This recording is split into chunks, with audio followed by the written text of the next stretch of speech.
আলহামদুলিল্লাহি রাব্বিল আলামিন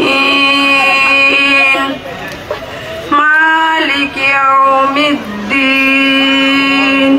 ইয়্যাকা না'বুদু ওয়া ইয়্যাকা নাস্তাঈন ইহদিনাস সিরাতাল মুস্তাকিম আন'আমতা আলাইহিম গায়রিল মাগদুবি আলাইহিম ওয়ালাদ-দালিন আমিন। আমি মঞ্চে আসন গ্রহণ করার জন্য আহ্বান জানাচ্ছি ৬ নম্বর ওয়ার্ড বিএনপির সুযোগ্য সভাপতি শাহজাহান বাবু ভাইকে। আমি মঞ্চে আসন গ্রহণ করার জন্য আহ্বান জানাচ্ছি ৬ নম্বর ওয়ার্ড বিএনপির সাধারণ সম্পাদক মোহাম্মদ আব্দুর রাজ্জাককে। আমি মঞ্চে আসন গ্রহণ করার জন্য আহ্বান জানাচ্ছি ৬ নম্বর ওয়ার্ড বিএনপির সাংগঠনিক সম্পাদক জনাব মোহাম্মদ জাহিদ হাসান চূর্ণ ভাইকে। এ পর্যায়ে আমাদের মাঝে আজকের এই নারী সমাবেশের প্রধান অতিথি আমাদের সকলেই প্রিয় তারুণ্যের অহংকার বিএনপির নির্বাহী কমিটির খুলনা বিভাগের ভারপ্রাপ্ত সাংগঠনিক সম্পাদক জনাব অনিন্দ্র ইসলাম অমিত প্রথমেই আপনাদের সামনে বক্তব্য রাখবেন।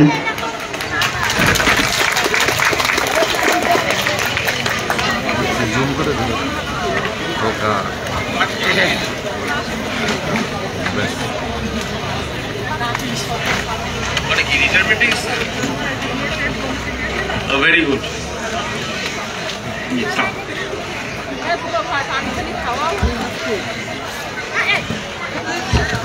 বিসমিল্লাহির-রহমানির-রহিম। ৬ নম্বর ওয়ার্ডের আজকের এই মহিলা সমাবেশে উপস্থিত শ্রদ্ধাভাজন সভানেত্রী, তালবাড়িয়া ডিগ্রি কলেজের যিনি শিক্ষকতা করেন অধ্যাপক জিনাত রেহনুমা চৌধুরী, উপস্থিত আছেন আমাদের যশোর জেলা বিএনপির সংগ্রামী আহ্বায়ক বিশিষ্ট শিক্ষাবিদ আমাদের সকলের অভিভাবক অধ্যাপক নার্গিস বেগম, উপস্থিত আছেন জেলা বিএনপির সংগ্রামী সদস্য সচিব বিজ্ঞ পিপি অ্যাডভোকেট সৈয়দ শামিনুল হক সাবু, জেলা বিএনপির সংগ্রামী যুগ্ম আহ্বায়ক জনাব দেলোয়ার হোসেন খোকন, আমাদের জেলা মহিলা দলের সংগ্রামী সাধারণ সম্পাদিকা বীর মুক্তিযোদ্ধা ফেরদৌসী বেগম, জেলা মহিলা দলের সংগ্রামী সহসভানেত্রী যশোর জেলা বিএনপির আহ্বায়ক কমিটির অন্যতম সদস্য বেগম জুবাইদা হক, উপস্থিত নগর বিএনপির সংগ্রামী সভাপতি চৌধুরী রফিকুল ইসলাম মুল্লুকচাঁদ, সাধারণ সম্পাদক ইয়াসিনুর হক সেতু, যুগ্ম সম্পাদক জহিরুল আলম, সাংগঠনিক সম্পাদক মনিরুজ্জামান মাসুম ও ফারুক হোসেন, আমাদের এই ওয়ার্ড বিএনপির সংগ্রামী সভাপতি মোহাম্মদ শাহজাহান আলী, সাধারণ সম্পাদক আব্দুর রাজ্জাক, আমার সামনে উপবিষ্ট আমার মা ও বোনেরা, উপস্থিত বিএনপি অঙ্গ এবং সহযোগী সংগঠনের নেতৃবৃন্দ, আসসালামু আলাইকুম রহমতুল্লাহ। প্রথমে আমি ব্যক্তিগতভাবে আপনাদের কাছে দুঃখ প্রকাশ করছি একটু দেরি করে এখানে উপস্থিত হওয়ার জন্য। আসলে আমি এবং আমার মা আজকে রোজা ছিলাম, ন্যাচারালি ইফতার করে নামাজ পড়ে আসতে একটু দেরি হয়ে গেছে, আপনারা আমাদেরকে ক্ষমা করবেন।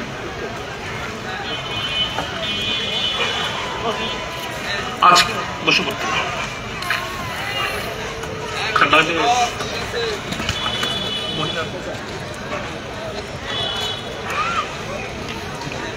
আমি বক্তব্যের শুরুতেই বিগত 16 বছরের ফ্যাসিবাদী বিরোধী আন্দোলনে বাংলাদেশ জাতীয়তাবাদী দলের যে দীর্ঘ লড়াই এবং সংগ্রাম, সেই সংগ্রামে আপনারা সর্বতোভাবে আমাদের পাশে থাকবার জন্য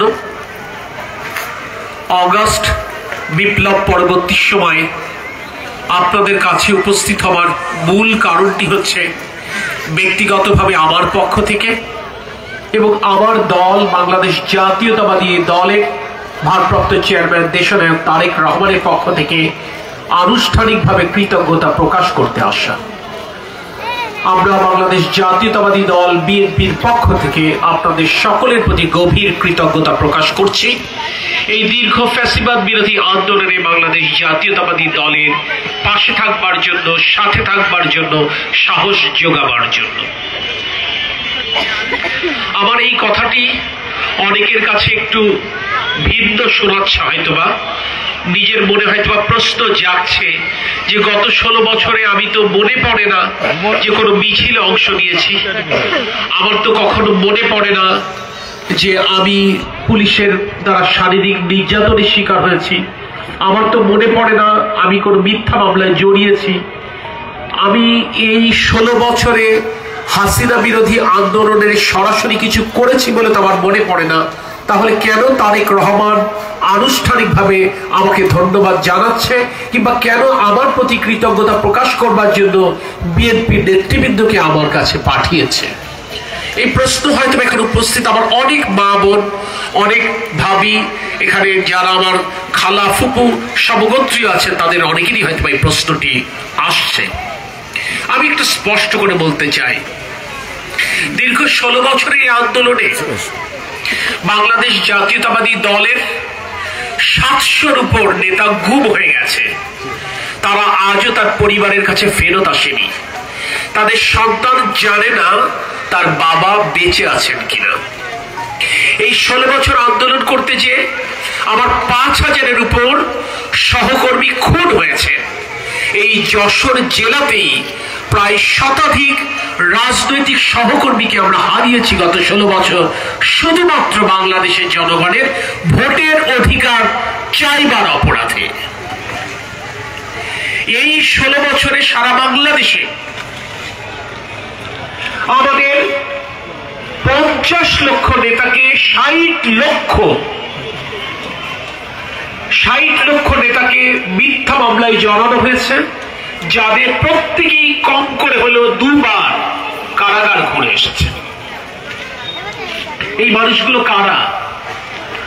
এই মানুষগুলো কেউ বা হয়তো আপনার স্বামী, কেউ বা আপনার ভাই, কেউ বা আপনার সন্তান।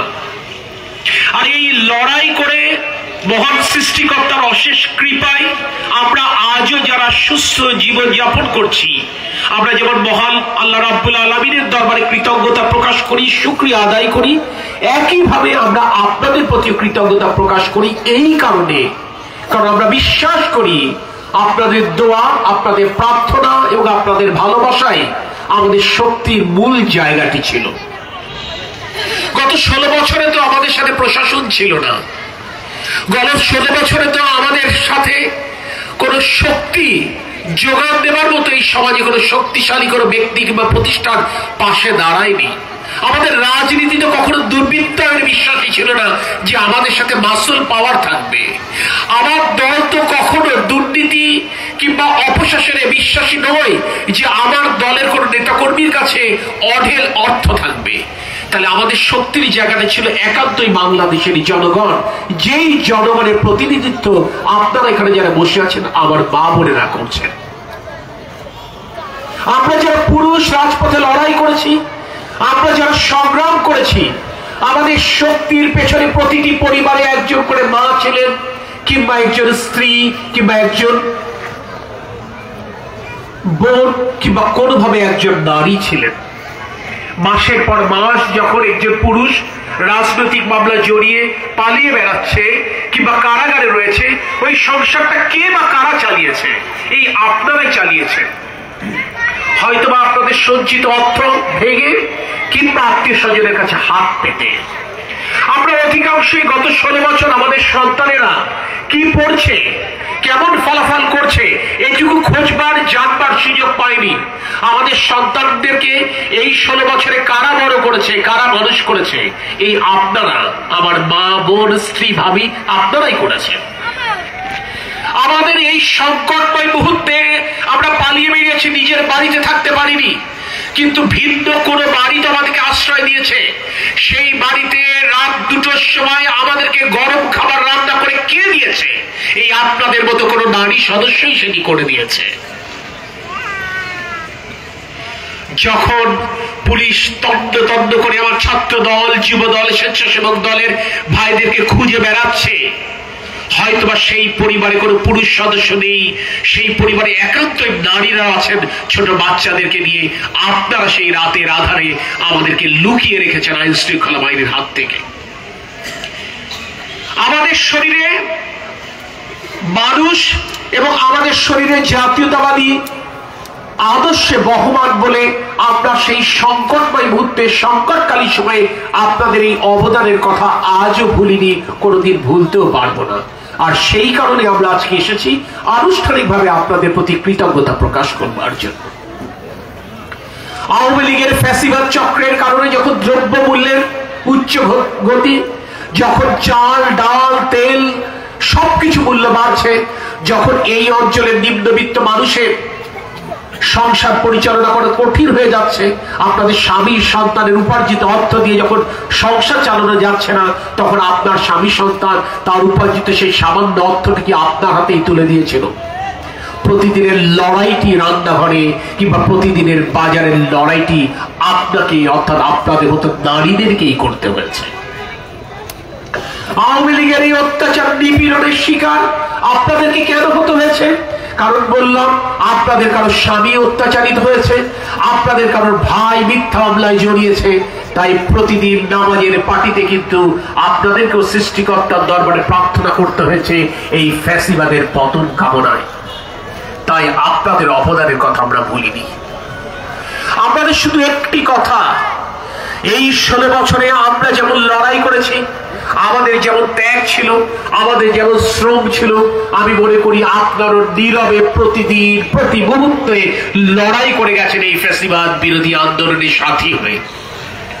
পাশাপাশি আপনাদের ভালোবাসা, আপনাদের স্নেহ, আপনাদের মমতা, আপনাদের আশ্রয় পুরুষকে শক্তি জুগিয়েছিল এবং তারাই এই কাঙ্ক্ষিত পরিবর্তন আনবার ক্ষেত্রে ভূমিকা রাখতে সক্ষম হয়েছিল।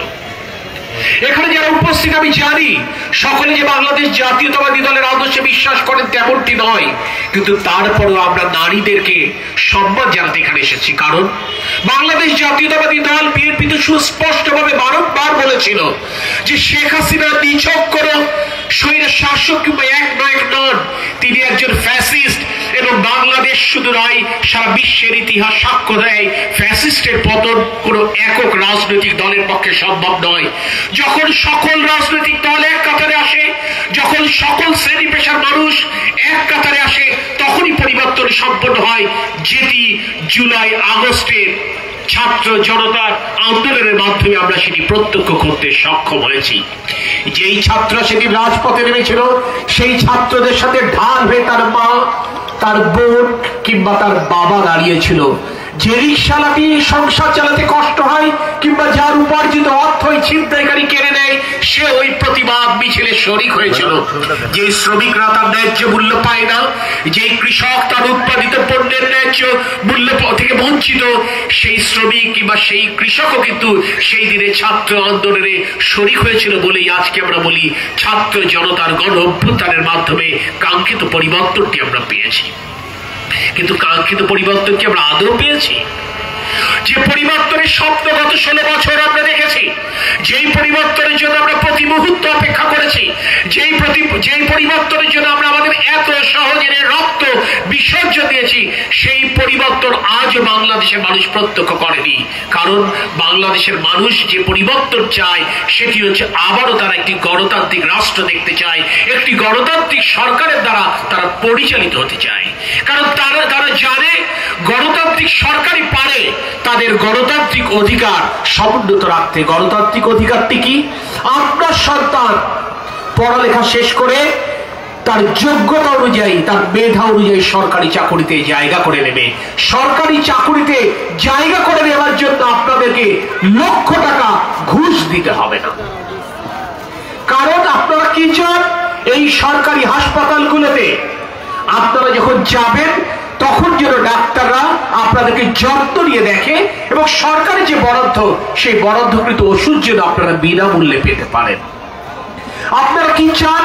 আপনাদের জমি নিয়ে প্রতিবেশীর সাথে যে দ্বন্দ্ব, যে ঝঞ্ঝাট, সেটি অন্তত আদালতে গেলে আপনারা ন্যায় বিচারটি পাবেন। আর কি চান?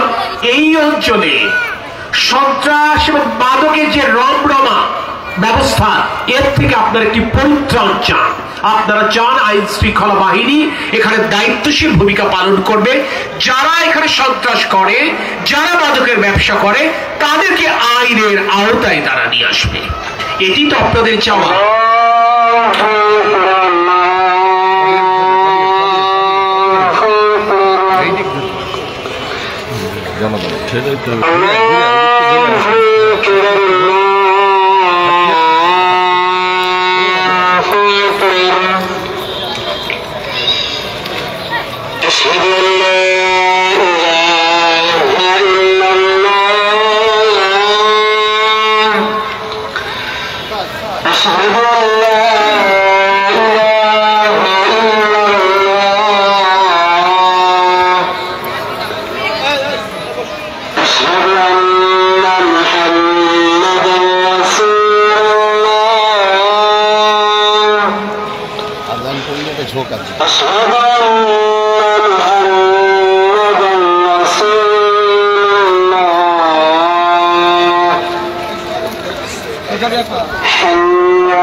যে কথাটি বলছিলাম, যেই পরিবর্তনের স্বপ্ন নিয়ে আপনি আমি এই দীর্ঘদিন অপেক্ষা করেছি, সেই পরিবর্তন আজও আমরা পাইনি। কিন্তু পরিবর্তনের যে প্রাথমিক ধাপটি আমরা অতিক্রম করেছি, সেটি হচ্ছে ফ্যাসিস্ট শেখ হাসিনাকে পদত্যাগে বাধ্য করেছি। তিনি বাংলাদেশ ছেড়ে পালিয়ে গেছেন। কিন্তু আমরা একটি সুষ্ঠু নির্বাচনের জন্য অপেক্ষা করছি, কারণ আমরা বিশ্বাস করি একটি সুষ্ঠু নির্বাচনী ব্যবস্থার মাধ্যমেই বাংলাদেশের জনগণ তার পছন্দের প্রার্থীকে বেছে নিতে পারবেন এবং সেই পছন্দের প্রার্থীদের সমন্বয়ে যে সরকার গঠিত হবে, সেই সরকারই হবে জনগণের সরকার। জনগণের সরকার জনগণের কষ্টের কথা শুনবে, জনগণের সরকার জনগণের ব্যথার কথা জানবে, জনগণের সরকার জনগণের প্রত্যাশা অনুযায়ী সরকার পরিচালনা করবে। আমাদের দাবিটি হচ্ছে সেখানে। আর সেই কারণে আমি আপনাদেরকে যে কথাটি বলতে চাই, এই 16 বছর আমাদের সাথে যেমন আপনাদের লড়াই ছিল, এই 16 বছরে আপনাদের সাথে যেমন আপনাদের ত্যাগ ছিল, তাই যে কাঙ্ক্ষিত বাংলাদেশের স্বপ্ন আপনি আমি দেখেছি, সেই স্বপ্ন বাস্তবায়নের জন্য আরো কিছুটা পথ আপনাকে আমাকে একসাথে পাড়ি দিতে হবে এবং সেটি পাড়ি দিতে সক্ষম যদি আমরা হই, তাহলেই আসলে আপনার আমার কাঙ্ক্ষিত বাংলাদেশ, আপনার আমার স্বপ্নের বাংলাদেশ আমরা গঠন করতে পারবো।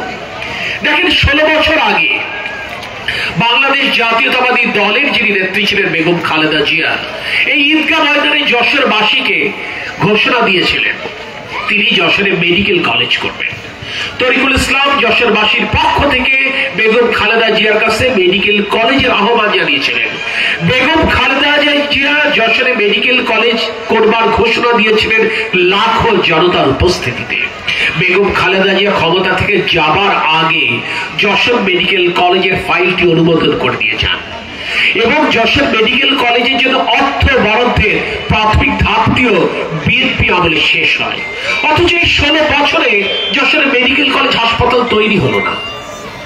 তারও আগে বেগম খালেদা জিয়া এই যশোরে এসে যশোর 250 বেড হাসপাতালে করোনারি কেয়ার ইউনিট চালু করে গিয়েছিলেন। তরিকুল ইসলামের স্বপ্ন ছিল যশোরের মানুষ হৃদরোগে আক্রান্ত হলে, যেটাকে আমরা হার্ট অ্যাটাক বলি, হলে তারা এই যশোরেই চিকিৎসা নিবে। তাকে হার্টের রিং পড়ানোর জন্য কিংবা হার্টের অপারেশনের জন্য তাকে খুলনা কিংবা ঢাকায় যেতে হবে না। 16 বছর ধরে সেই কাজটি হলো না। তাহলে 16 বছরে তো অনেক এমপি ছিলেন যশোরে, 16 বছরে তো যশোরে মন্ত্রীও দেখাচ্ছে, পৌর কাউন্সিলর, পৌর মেয়র, উপজেলা চেয়ারম্যানের কথা বাদই বানিলাম, কিন্তু কই যশোরের মানুষের তো ভাগ্যের পরিবর্তন ঘটলো না। কেন ঘটলো না এই প্রশ্নটা একটিবার জিজ্ঞেস করেন তো নিজের কাছে। এর কারণ আর কিচ্ছুই নয়, এর কারণ হচ্ছে গত 16 বছরে যারা এমপি মন্ত্রী ছিলেন তাদের কাউকে আপনারা ভোট দিয়ে নির্বাচিত করেননি। 2014 সালে তারা বিনা ভোটে এমপি হয়েছিলেন, 2018 সালে তারা কি করেছিলেন আপনারা সাক্ষ্য। আমি তো আপনাদের কাছে এসেছিলাম, আপনাদের ভোট 30শে ডিসেম্বর 2018 সালে হবার কথা ছিল, সেই ভোট তার একদিন আগে 29শে ডিসেম্বর সন্ধ্যার মধ্যে বোমা মেরে সাউন্ড গ্রেড দিয়ে তারা লুট করে নিয়ে চলে গেল। আপনাদের খেয়াল নেই? খেয়াল আছে। আর সর্বশেষ 7ই জানুয়ারি 2024 তারা কি করলো?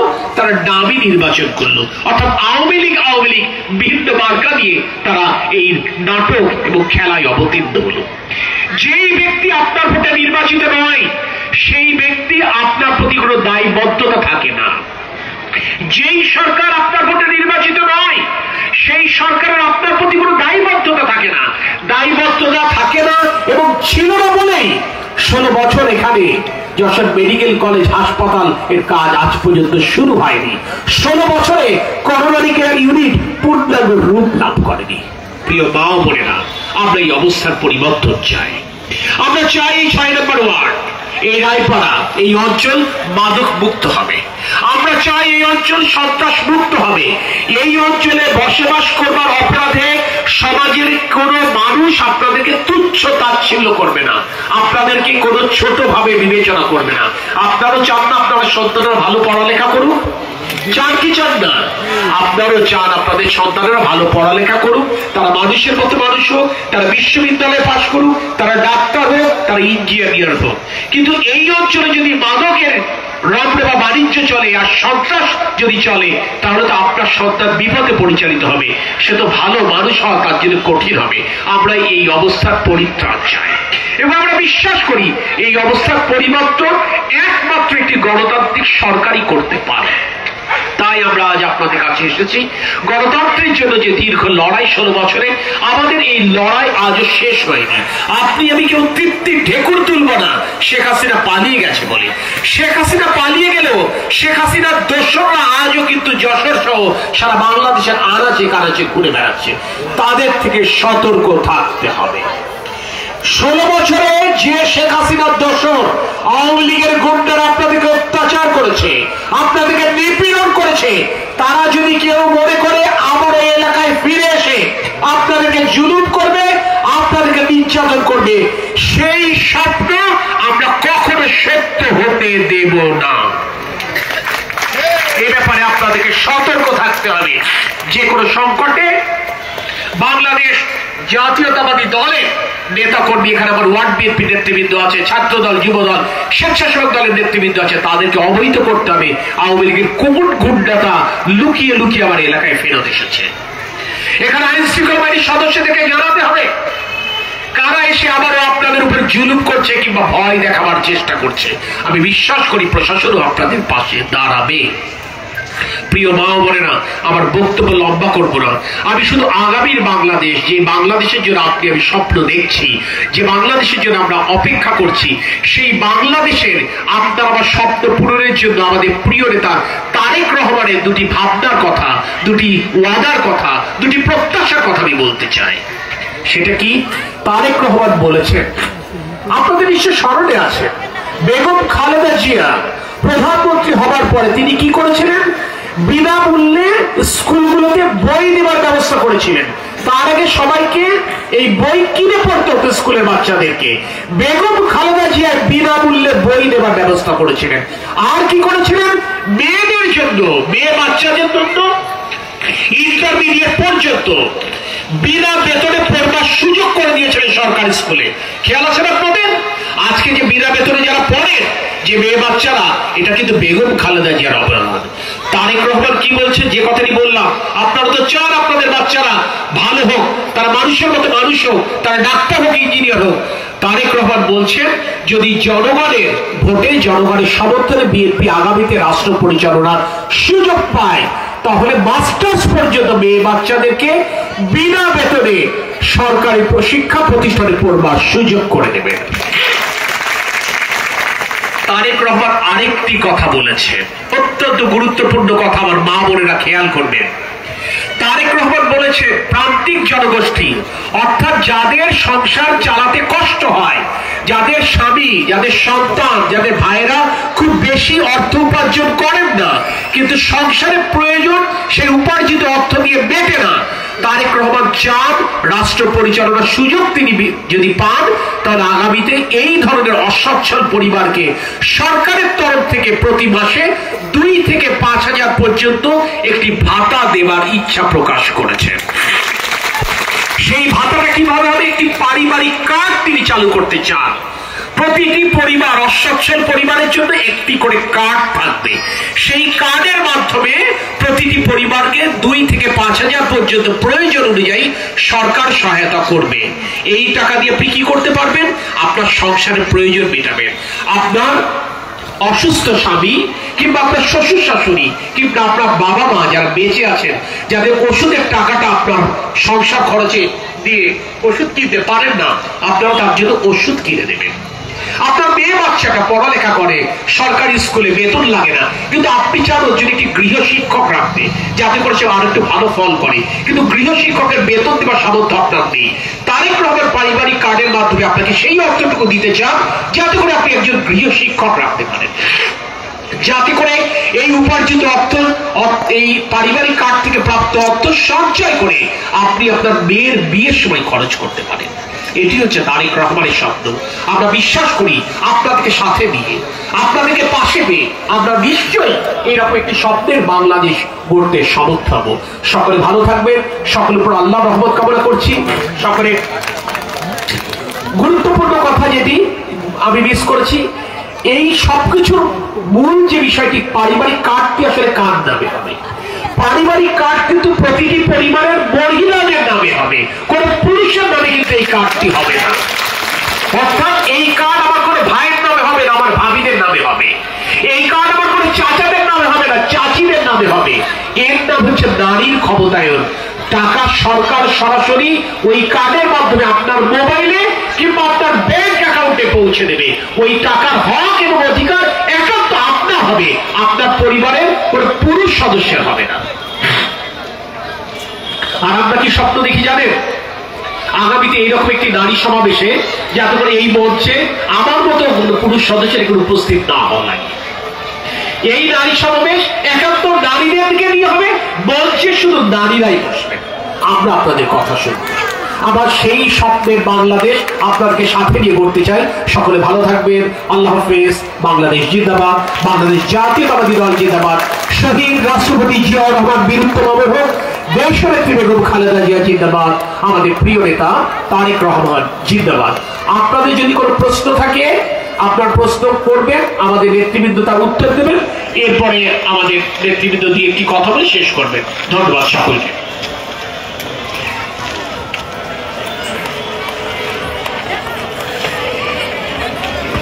ধন্যবাদ প্রধান অতিথি আর আজকে মূল্যবান বক্তব্য রাখার জন্য।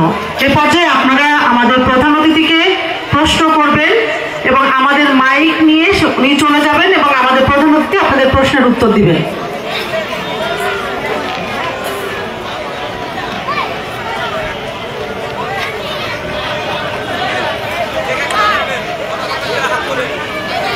আমাদের মাইক দিয়ে আছে জলি।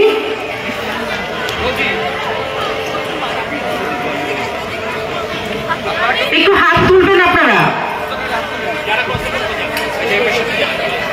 এই পাশে পিছনে।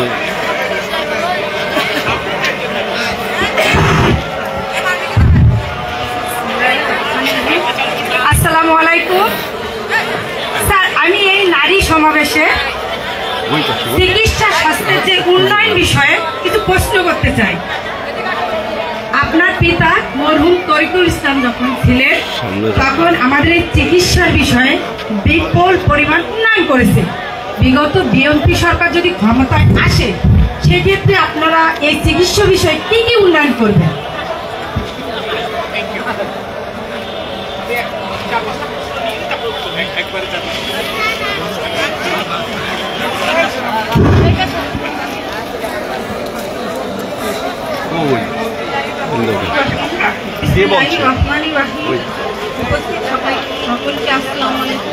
আপা আরেকটু কাছে নেন মাইকটা। উপস্থিত সকলকে আসসালামু আলাইকুম।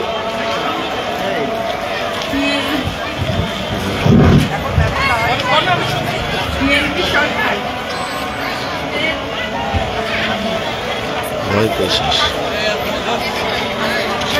অসুবিধা নেই, সামনে এসে বলো।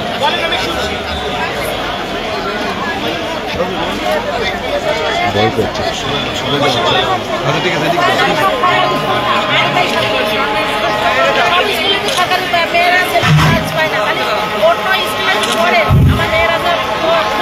বলেন বলেন, এটা বলেন, আপনি বলেন, উঠে দাঁড়ায় বলেন। আসসালামু আলাইকুম, আমার নাম তানজিলা। আমরা আমাদের বাংলাদেশ সন্ত্রাস এবং বাংলাদেশ কারণ আমি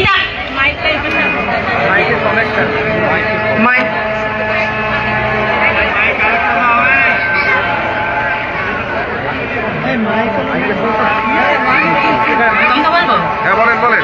আসসালামু আলাইকুম, আমার নাম তানজিলা।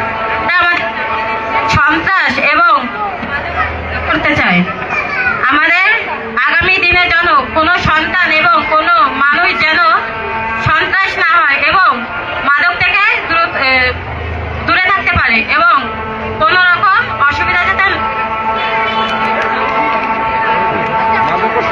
আমাদের দেশ যত মাদক মুক্ত হবে এবং সন্ত্রাস মুক্ত হবে ততই আমাদের সন্তানরা এগিয়ে যেতে পারবে এবং বাংলাদেশকে আরো আমরা বুঝতে পেরেছি আপনার বক্তব্যটা বুঝতে পেরেছি। Thank you. নেক্সট।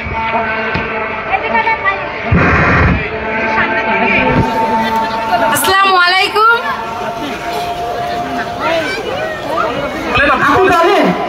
আসসালামু আলাইকুম। আমি চাচ্ছি চালের দাম অনেক, আমরা গরিব মানুষ, চাল কিনে খেতে অনেক কষ্ট আছে, আমরা তাই চালের দাম কিছুটা একটু কমুন। সঠিক। আমার স্বামীর একা ইনকাম, আমার অনেক কষ্ট হয়েছে আমার বাচ্চাটা স্কুলে পড়াইতে, তাই তাই চালের দামটা অন্তত একটু কম, আমরা খেয়ে বাঁচতে পারি। ধন্যবাদ ধন্যবাদ। খাদ্যদ্রব্য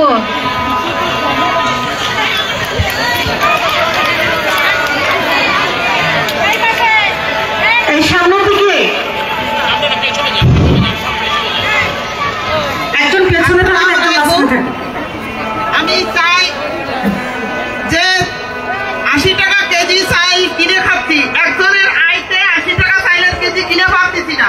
একটু চাইলের দামটা কমান, তেলের দামটা কমান। আর আমরা পানির কষ্ট খুব সে সময় খুব পানির কষ্ট পাই, আমাদের এখানে যতটুকু পানির ব্যবস্থা করে দিতে পারি।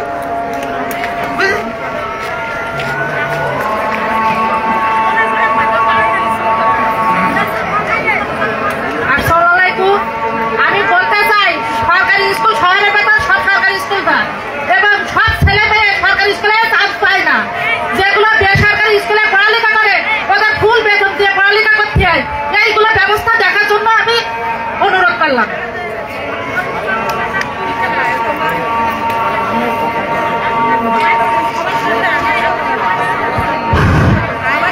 আসসালামু আলাইকুম। আমাদের বাচ্চারা স্কুলে পড়ে, আমি একাই করে এই সংসার চালাতে হয় এবং আমার স্বামী পারে না। আমার স্বামী মানে খুবই গরিব, সে হয়েছে 4 দোকান বাড়ি চালায়, অন্তত সেখানে আমার 4 দোকান চলে না। সেই হিসেবে আমার মেয়েরা আমি পড়াই স্কুলে, আমার মেয়েরা আমি ঠিক মতন পড়াতে পারিনি অর্থ দিয়ে। আমি চাই যে আমার বাচ্চাটা যাতে আমি সুশিক্ষা দিয়ে একটু মানুষ করতে পারি এবং সেইভাবে আমাদের দিকে তাকাই নেওয়া হয়। জি ধন্যবাদ ধন্যবাদ। আমি এখানে থামি, আমি কয়েকটা প্রশ্নের উত্তর আগে দিই। হ্যাঁ, প্রথম যে কথাটি বলেছেন যে চালের দাম অস্বাভাবিক বেশি, এটা আমরা জানি। গত 16 বছরেও খাদ্যপণ্যের দাম বেশি ছিল। আমাদের প্রত্যাশা ছিল যে এই শেখ হাসিনা পালিয়ে যাবার পরে অন্তত জিনিসপত্রের দাম কমবে, সিন্ডিকেট থাকবে না আওয়ামী লীগের। কিন্তু আমরা দেখলাম দুর্ভাগ্যজনক হলো সত্য যে এখনো পর্যন্ত জিনিসপত্রের দাম কমেনি, কিছু ক্ষেত্রে বেড়েছে। সম্প্রতি এই অন্তর্বর্তীকালীন সরকার কিছু খাদ্যপণ্যের উপর আপনারা দেখেছিলেন ভ্যাট বৃদ্ধি করেছিল, বাংলাদেশ জাতীয়তাবাদী দল বিএনপি তার প্রতিবাদ করেছিল। যে মানুষের সংসার চালাতে কষ্ট হয়, সেখানে নতুন করে এই চালের দাম কিংবা তেলের দাম যদি বাড়ে তাহলে সংসারটা চালাবে কি করে। আমরা আপনাদেরকে এই ব্যাপারে আশ্বস্ত করতে পারি, যদি বাংলাদেশের জনগণের ভোটে বিএনপি আবারও রাষ্ট্র পরিচালনার সুযোগ পায়, তাহলে আমরা এই খাদ্যপণ্যের মধ্যে যে মধ্যস্বত্ব ভোগী রয়েছে, যে সিন্ডিকেট আছে, সেই সিন্ডিকেট প্রথা ইনশাল্লাহ আমরা ভেঙে দিতে সমর্থ হব। এবং যদি সিন্ডিকেট প্রথা ভেঙে দেওয়া যায়, তাহলে একদিকে কৃষক যেমন তার উৎপাদিত পণ্যের ন্যায্য মূল্য পাবে, অপরদিকে আমাদের কাছে যেসব খাদ্যপণ্য আমরা কিনি, যখনই এই মাঝখানের এই দালাল ফড়িয়া কিংবা মধ্যস্বত্ব ভোগী থাকবে না, তখন আপনি দেখবেন শুধু চাল না, অন্য অন্য অত্যন্ত নিত্য প্রয়োজনীয় দ্রব্যের মূল্য অনেকটা সহনীয় হয়ে যাবে। এখানে এক ভদ্রমহিলা বলেছেন পানির সমস্যার কথা। তার এখানে আমি এটা শুনলাম, এখানে আমাদের সিনিয়র নেতৃবৃন্দ উপস্থিত আছেন, আমরা এখানে জেলা প্রশাসনের সাথে কথা বলে আমরা চেষ্টা করব আপনার এলাকার এই পানির সমস্যাটা যেন দ্রুততম সময়ের মধ্যে সমাধান করা যায়। এখানে অত্যন্ত গুরুত্বপূর্ণ কথা বলেছেন একজন মা, যে আসলে সবাই তো সরকারি স্কুলে পড়তে সুযোগ পায় না, তাহলে কিভাবে বেসরকারি স্কুলে তো বেতন অস্বাভাবিক বৃদ্ধি। এখানে আমি আপনাদেরকে একটি কথা বলি, বিএনপি গত কয়েক বছর যাবৎ প্রতিনিয়ত একটি দাবি জানিয়ে এসেছে। যখন এই জুলাই মাসে যখন বাজেট পাস হয়, তখন বিএনপি প্রতিনিয়ত বলতো যে শিক্ষা ক্ষেত্রে বাজেট, মোট বরাদ্দের 5% শিক্ষা ক্ষেত্রে বাজেট দিতে হবে। বিএনপি যে দাবিটি করেছে, অর্থাৎ বরাদ্দকৃত অর্থে উন্নয়ন বাজেটের যদি 5% শিক্ষা ক্ষেত্রে ব্যয় করা যায় আর স্বাস্থ্য ক্ষেত্রে ব্যয় করা যায়, তাহলে আমরা বিশ্বাস করি স্বাস্থ্য খাতেরও প্রভূত উন্নয়ন সম্ভব হবে, শিক্ষা খাতেরও প্রভূত উন্নয়ন সম্ভব হবে। এবং সেই ক্ষেত্রে এই যে বিনা বেতনে পড়ালেখার সুযোগটা যেমন উন্মোচিত করা যাবে, সরকার তেমনি বেসরকারি স্কুলগুলোতেও সুবিধা বরাদ্দ বাড়াবে, যাতে করে বেসরকারি স্কুলগুলোর বেতন কমানো সম্ভব হয়। শুধু তা না, যে সমস্ত শিক্ষকরা ক্লাস নেন, বিএনপি বলছে আগামীতে সুযোগ পেলে তাদের প্রশিক্ষণের ব্যবস্থা করা হবে, যাতে করে তারা বর্তমান বিশ্বে 21 শতাব্দীর চ্যালেঞ্জ মোকাবেলায় আমাদের বাচ্চাদেরকে আধুনিক শিক্ষায় তারা শিক্ষিত করতে পারেন। আমার এক বোন বলেছেন, এটা সত্য যে স্বাস্থ্য ক্ষেত্রে বিএনপি, আমার প্রয়াত পিতা তরিকুল ইসলাম এই অঞ্চলে যেটুকু কাজ করেছেন, 100 বেড থেকে 250 বেড হাসপাতাল, coronary care unit, Jessore medical college, এখানে মূল ভূমিকা আসলে বিএনপি বেগম খালেদা জিয়াই ভূমিকা নিয়েছিলেন। গত 16 বছরে সেইটি বন্ধ হয়ে গেছিল। আমাদের চেষ্টা থাকবে যে স্বাস্থ্য খাতে প্রভূত উন্নয়ন করার। বিশেষ করে করোনা মহামারী দেখিয়ে দিয়েছে আমাদের স্বাস্থ্যখাত কত ভঙ্গুর দশা। আমরা চাই যশোরে যারা আমাদের মা বোনেরা রয়েছেন, আমাদের ভাইরা রয়েছেন, তারা যেন তাদের যে কোনো প্রয়োজনে যশোর মেডিকেল কলেজ হাসপাতাল থেকে তারা পুরো চিকিৎসাটা পেতে পারেন। এই চিকিৎসার জন্য তারা যেন ঢাকায় কিংবা অন্য কোথাও না যেতে হয়। আমরা বিশ্বাস করি রাষ্ট্র পরিচালনার সুযোগ যদি বিএনপি পায় এবং এই সমস্ত খাতে তারা দুর্নীতি বন্ধ করতে সমর্থ হবে, তারা সুশাসন প্রতিষ্ঠা করতে সমর্থ হবে, একই সাথে উন্নয়ন বরাদ্দ বাড়িয়ে এই শিক্ষা খাত এবং স্বাস্থ্য খাতের উন্নয়ন করতে সক্ষম হবে। একজন বোন বলেছেন এখানে মাদক এবং সন্ত্রাস মুক্ত এলাকা চান, এছাড়াও আমাদেরও। আমরা বিশ্বাস করি আপনারা সকলে যদি আমাদের সাথে থাকেন, আমরা ইনশাল্লাহ আপনাদেরকে সাথে নিয়ে এই অঞ্চলকে মাদক এবং সন্ত্রাস মুক্ত করতে সমর্থ হব।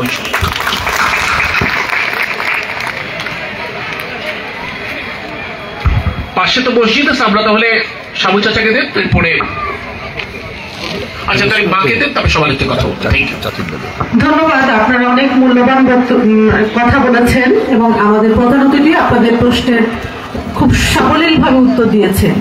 এ পর্যায়ে আমাদের মাঝে বক্তব্য রাখবেন আজকের এই নারী সমাবেশের প্রধান বক্তা, আমাদের সকলের মধ্যমণি, যিনি আমাদের যশোরের এই মহিলা দলের নারীদেরকে একই ছাতার তলে রেখেছেন, আমার মাতৃতুল্য যশোর জেলা বিএনপির আহ্বায়ক জনাব অধ্যাপক নার্গিস বেগম। এ পর্যায়ে বক্তব্য নিয়ে আসছেন জনাব অধ্যাপক নার্গিস বেগম। বিসমিল্লাহির রহমানির রহিম। যশোর নগর বিএনপির 6 নম্বর ওয়ার্ডের আজকের এই নারী সমাবেশ, এই সমাবেশের তিনি সভাপতিত্ব করছেন। তিনি আমাদের সামনে একজন নতুন মুখ, তালবাড়িয়া কলেজে তিনি অধ্যাপনা করেন। আপনাদের এখানেই তিনি থাকেন, আপনারা হয়তো আজকেই তাকে দেখছেন। আমরা তাকে এখানে সুযোগ করে দিয়েছি, তিনি রাজি হয়েছেন একটি কারণে। আমি প্রথমে তাকে ধন্যবাদ জানাই যে আমাদের এই অঞ্চলে যে তিনি একজন শিক্ষকতা করেন, একজন কলেজের অধ্যাপনা করেন, তিনি আছেন, আপনাদের পরিচিত হোক এবং তিনিও আপনাদের সঙ্গে পরিচিত হবেন, যাতে এতক্ষণ আমাদের প্রধান অতিথি যে কথা বললেন অর্থাৎ নারীদের সমস্ত ক্ষেত্রে অংশগ্রহণ নিশ্চিত করা, তার জন্য একটি অংশীদার তিনি হন। আমি তাকে ধন্যবাদ জানাই। আমার সাথে মঞ্চে যারা আছেন আপনারা তাদের পরিচয় শুনেছেন, নতুন করে দেব না। আমাদের জেলা বিএনপির এবং কেন্দ্রীয় বিএনপির সময়ত নেতৃবৃন্দ আছেন, ওয়ার্ডের নেতৃবৃন্দ আছেন। সবচেয়ে বড় কথা, যাদের জন্য আজকের এই আয়োজন, আমাদের এই অঞ্চলের মা বোনেরা, সবাইকে আসসালামু আলাইকুম। এই শীতের রাতে আপনারা আজকে একটি সমাবেশে যোগ দিয়েছেন, দীর্ঘক্ষণ বসে আছেন ও কথা শুধু শুনেছেন তা নয়, কথাটা শুনে বুঝতে পেরেছেন এবং প্রশ্ন করেছেন। এটি আমাদের কাছে সবচেয়ে বড় পাওয়া, যে আমাদের জাতির যে সমস্যা, আমাদের দেশের যে সমস্যা, সেখানে মহিলাদের করণীয় সম্পর্কে এবং তাদের প্রয়োজন সম্পর্কে আপনারা মুখ খুলেছেন। আজকে আমাদের এই আয়োজনটির কেন আমাদের প্রধান অতিথি বিস্তারিত বলেছেন। এই অঞ্চলে কম বেশি আমার নিজেরও আসা যাওয়া আছে। আমি দীর্ঘদিন ধরে যেহেতু সংগঠন করি, সংগঠনের বিভিন্ন কাজে এসেছি, বিভিন্ন ত্রাণ বিতরণের সময় এসেছি, বিশেষ করে নির্বাচনের সময় আমরা জাতীয়তাবাদী দলের প্রার্থীর পক্ষে আমরা আপনাদের দরজায় গিয়েছি, আমরা বিভিন্ন প্রতিশ্রুতি দিয়েছি এবং আপনারা নিজেরাই যে কথা বলছেন যে গত বিএনপির আমলে যে কাজটি হয়েছে সেই কাজটি পরে এগোয়নি। আমরা যে কথা বলেছি, আমাদের প্রধান অতিথি যে কথা বলেছেন, আমরা বিএনপি অর্থাৎ বাংলাদেশ জাতীয়তাবাদী দল, যাদের নেত্রী হচ্ছেন বেগম খালেদা জিয়া, আমাদের মার্কা হচ্ছে ধানের শীষ। এই দল আমরা যারা করি, আমাদের প্রতিষ্ঠাতা চেয়ারম্যান মহান রাষ্ট্রপতি জিয়াউর রহমান বীর উত্তম, তিনি স্বাধীনতা যুদ্ধের ঘোষণা দিয়েছিলেন, আপনারা জানেন। স্বাধীনতা অর্জনের জন্য লড়াই করেছিলেন মাঠে, তিনি জানেন। এবং তিনি দেশ পরিচালনায় তিনি অত্যন্ত সফলভাবে কাজ করতে পেরেছিলেন। তিনি প্রথম উল্লেখ করেছিলেন, একটি দেশ সঠিকভাবে ভালোভাবে চলতে গেলে, উন্নতি করতে গেলে পুরুষ এবং মহিলা দুজনই সমান অংশগ্রহণ দরকার। যেমনটি আপনারা কেউ কেউ বলেছেন যে আমার স্বামীর আয় চলছে না কিংবা তিনি কাজ করতে পারেন, অর্থাৎ একজনের আয় একটি সংসার চালানো কঠিন হয়ে যাচ্ছে না, আমাদের মহিলারা সাথে সাথে কাজ করছেন। এই যে অংশগ্রহণ, এইটি আগেও ছিল। মহিলারা ধরনের টাকা হয়তো অর্জন করে চাকরি করতো না, কিন্তু গৃহ সংসারের কাজটি তাদের কিন্তু করতে হতো। ওটার জন্য যে লোক রাখতো, সেটা টাকা পেত, সেই টাকাটা কিন্তু বেঁচে যায়। এইটি যে স্বীকৃতি, কিংবা আজকে আমাদের প্রধান অতিথি যে কথা বলছেন, এই যে স্বীকৃতি মহিলাদের সংসারে কিংবা সমাজে কিংবা রাষ্ট্রে তাদের যে অবদান, যে নীরবে নিঃশব্দে, সেটি স্বীকৃতি যিনি দিয়েছিলেন সেটি জিয়াউর রহমান। এবং আজকে যে আমাদের মহিলারা সব জায়গায় কাজ করছেন, তাই তো, যে ছোট কাজ পারে সে ছোট কাজ করে, ঠোঙা বানাতে পারে সেও ঠোঙা বানিয়ে দুটো পয়সা আয় করার চেষ্টা করছে, যিনি পড়াতে পারেন তিনি সেটা কাজ করেন, যিনি শ্রমিকের কথা করছেন। কারণ কি, এইটি করার মাধ্যমে তিনি সংসার পরিচালনায় সহায়তা করতে পারছেন। দেখেন, একটা সময় ছিল স্বাধীনতার পর পর, আমার মনে আছে আমাদের এলাকায় এক মহিলা রাস্তার পাশে যে ভাতের দোকানটা করে হোটেল দিল, তার স্বামী ও ওখানে কাজ করতো, স্বামী স্ত্রী মিলে ওই হোটেলটা চালাতো, ছোট্ট। তখন অনেকে অনেক কথা বলেছে যে রান্না বান্না দিয়ে ওই রাস্তায় গিয়ে হোটেল দোকান দিয়েছে, অমুকের বউ, আইবালির বউ সব করছে। কিন্তু আজকে দেখা গেল সেটা সাহসী পা ফেলেছিল, আজকে আমাদের মহিলারা সব জায়গায় দোকান দিচ্ছে কিংবা কাজ করছে। এই যে কাজের সুযোগ শুধু শ্রমিকের নয়, আজকে শিক্ষার ক্ষেত্রে, আজকে দেখেন প্রশাসনে বিভিন্ন জায়গায় মহিলারা, কিংবা আইন শৃঙ্খলা বাহিনীতে, পুলিশে চাকরি করছে, আর্মিতে যাচ্ছে, বিমান বাহিনীতে যাচ্ছে, জাতিসংঘের মিশনে যাচ্ছে। তাহলে এটি তিনি বুঝেছিলেন যে সম্মিলিত শক্তি না হলে একটি দেশ তৈরি হবে না। তাহলে আমাদের মহিলাদেরকে যোগ্যতা অর্জন করতে হবে। সেই কারণেই তিনি প্রথম দিকে যখন তিনি বলছেন কাজে কোথায় চাকরি তো দেওয়া যাবে না, তো তাহলে প্রশিক্ষণ দাও, শেখো, এই যে বিভিন্ন প্রশিক্ষণ তৈরি করো, অল্প যারা লেখাপড়া জানে তারা যেটি পারবে সেটি তাদেরকে সেই কাজটা দাও। ক্রমে এই যে বেগম খালেদা জিয়ার আমলে এই যে লেখাপড়ার সুযোগ মেয়েদের এসেছে, আজকে কাজে যাচ্ছে, অর্থাৎ দেশের সমস্ত কাজে আপনাদের অংশীদারিত্বকে নিশ্চিত করার জন্য জাতীয়তাবাদী দল কাজ করেছে। আপনাদের কাছে আমাদের একটি আবেদন, আপনারা আপনাদের প্রয়োজনটা বুঝেছেন, কথা বলবেন। এই 17 বছর আপনারা কথা বলতে পারেননি, এর দাবিটি আপনারা এখন তুলতে পেরেছেন, এই কথাটা আপনারা বলতে পারেননি। চালের দাম বেশি, এই জিনিসের দাম বেশি, বাজার করতে পারছেন, এটিও আপনাকে লুকিয়ে বলতে হয়েছে, বলতে পারেননি। অর্থাৎ একটা ভয় কাজ করেছে, ধমকের সুরে। আপনার এই যে মাদকের কথা বলছেন, এই এলাকায় 6 নম্বর এলাকায় আমরা চিরকাল যে 6 নম্বর ওই ওয়ার্ডে চোরাচালান মাদক ছাড়া তো কিচ্ছু নেই। এইটাকে পাল্টাতে আপনারা বলছেন, পাল্টানোর জন্য আপনাদের শক্তিকে ব্যবহার করতে হবে। কারণ কি, আপনার সন্তান নষ্ট হয়ে যাচ্ছে, আপনার স্বামী বিপদে চলে যাচ্ছে, সংসার ধ্বংস হয়ে যাচ্ছে। কথা বলতে হবে আমাদেরকে, কথা বলতে হবে মহিলাদেরকে, আপনারাই সোচ্চার হবেন। আমি সিলেটে একটা ঘটনা পড়েছিলাম কাগজে, সেই এলাকা প্রশাসন কিছু করে না, মাদকে 6 লাখ ছেলেরা নষ্ট হয়েছে। মহিলারা দল বেঁধে যেখানে মাদক বেচা কেনা হয় খায়, তারা চলে গেছে, আগুন দিয়ে পুড়িয়েছে, প্রশাসনের কাছে গেছে, মাদক বন্ধ হয়েছে। অতএব আপনাদেরকে সাহসী করতে, আপনাদের বলতে হবে, এই যে কথা দাবিটা তুলছেন, আপনাদের শিখতে হবে, বলতে হবে এবং চোখ কান খোলা রাখতে হবে। আমরা এটা নিরসন করতে চাইলে একটি সরকার দরকার, যে এই সিদ্ধান্তটা নেবে। সেই সরকার যদি আপনার আমার মতের না হয়, আপনার আমার ভোটে নির্বাচিত না হয়, আমরা যদি এমন লোককে বেছে নিতে না পারি যে একে দিয়ে আমার কাজ হবে, কিংবা অতীতে কোন দল আমাদের জন্য কাজ করতে পেরেছে সেটা যদি আমরা ঠিক করতে না পারি, তাহলে আপনি আমি যেটি চাই সেটি কিন্তু হবে না। সুতরাং আমাদেরকে সজাগ থাকতে হবে, বুঝতে হবে অতীতে কারা জনগণের জন্য করেছে, বিশেষ করে আমাদের মা বোনদের জন্য কাজ করেছে কারা, এটা আমাদের বুঝতে হবে। এবং আগামীতে আমাদের সন্তানরা কিভাবে নিরাপদ থাকবে, আমাদের মেয়েরা যাতে নিরাপদে চলাফেরা করতে পারে, কাজের ক্ষেত্রে নিরাপদ থাকে, পড়াশোনা করতে পারে এবং আমার সংসারটা শান্তিতে থাকতে পারে, এইটি নিশ্চিত করার জন্য আপনার আমাকে এমন একটি সরকার পছন্দ করতে হবে, এমন একটি পদ্ধতি যেখানে আপনার আমার চাওয়াটা মেটার আশা। একবারে তো হয় না, তাহলে আপনার আমাকে ধাপে ধাপে করতে গেলে আমাকে একটি এরকম সরকার দরকার হবে। তো আসুন, জাতীয়তাবাদী দলের পক্ষ থেকে যে কথা বলা হচ্ছে, আশ্বাস, জাতীয়তাবাদী দল মহিলাদের জন্য যেটি করেছে, আগামীতে একটি মাত্র নমুনা যেটি একটি ফ্যামিলি কার্ড মহিলাদের, অর্থাৎ আলাদা একটি স্বীকৃতি তৈরি হবে, আপনার আমার কথা বলার অধিকার তৈরি হবে। আসুন, আপনাদের কথা বলতে হবে, আপনারা সজাগ হবেন, সচেতন হবেন এবং এমন একটি গণতান্ত্রিক সরকার, অর্থাৎ গণতান্ত্রিক সরকার মানে আপনার আমার পছন্দের লোক নির্বাচিত হয়ে ওই সংসদে কথা বলবে, দেশে কি হবে সেটি ঠিক করবে। তাহলে সেই আইন কানুন যারা ঠিক করবে, সেই সঠিক মানুষকে বেছে নিয়ে একটি গণতান্ত্রিক সরকার আমরা যদি প্রতিষ্ঠিত করতে পারি, তাহলে আপনার আমার যে চাওয়া, আপনার আমার শান্তিতে স্বস্তিতে থাকার জন্য যে স্বপ্ন 17-18 বছর পথে পথে যারা আমাদের ছেলেরা কাটিয়েছে, আমরা নির্ঘুম রাত কাটিয়েছি, সেটি যাতে চিরতলে এখান থেকে চলে যায় এবং এরকম ফ্যাসিস্ট কোনদিন না আসতে পারে, সেই জন্য আমাদের সতর্ক থাকতে হবে, সজাগ থাকতে হবে এবং সমস্ত রকম অন্যায়ের বিরুদ্ধে কথা বলতে হবে।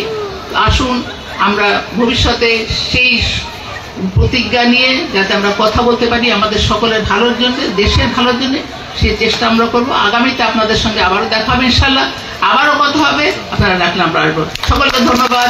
আজকে আয়োজনের জন্য যারা আয়োজন করেছেন তাদের আন্তরিক ধন্যবাদ জানাই, আমার এই মা বোনদেরকে ধন্যবাদ জানাই। দীর্ঘ সময় আপনারা বসে আছেন, আমাদের কথা শুনছেন। ভবিষ্যতে আবার আপনাদের সঙ্গে দেখা হবে ইনশাল্লাহ। আপনারা সবাই ভালো থাকবেন, সুস্থ থাকুন। আল্লাহ হাফেজ। বাংলাদেশ জিন্দাবাদ, বাংলাদেশ জাতীয়তাবাদী দল জিন্দাবাদ। এ পর্যায়ে বক্তব্য নিয়ে আসছেন আজকের নারী সমাবেশের সভাপতি তালবাড়িয়া